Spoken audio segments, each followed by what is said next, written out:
Login accepted.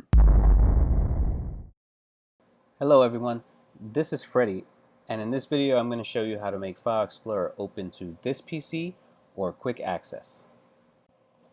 Alright, so let's get started. The first thing you're going to want to do is open up your File Explorer. You can either open it by clicking on the folder icon in the taskbar, or you can right click on the Windows logo and click on File Explorer. So as you can see, my File Explorer opens to quick access, but I want it to open to this PC. And if you notice with this PC, this is where you can see the map to network drive in your toolbar.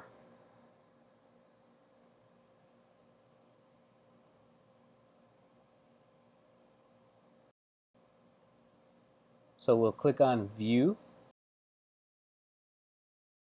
and then we'll click on Options. And as you can see here, it says Open File Explorer 2, and by default, it's quick access. So I'm going to go ahead and change that to this PC. And if you wanted quick access, you would just do the reverse. Then you hit Apply, hit OK. We'll just close out the window and confirm that it works correctly.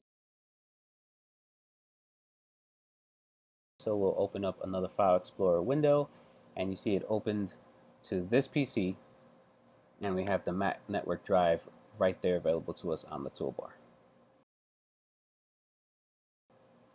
And that's all there is to it. Until next time, this is Freddy, signing off.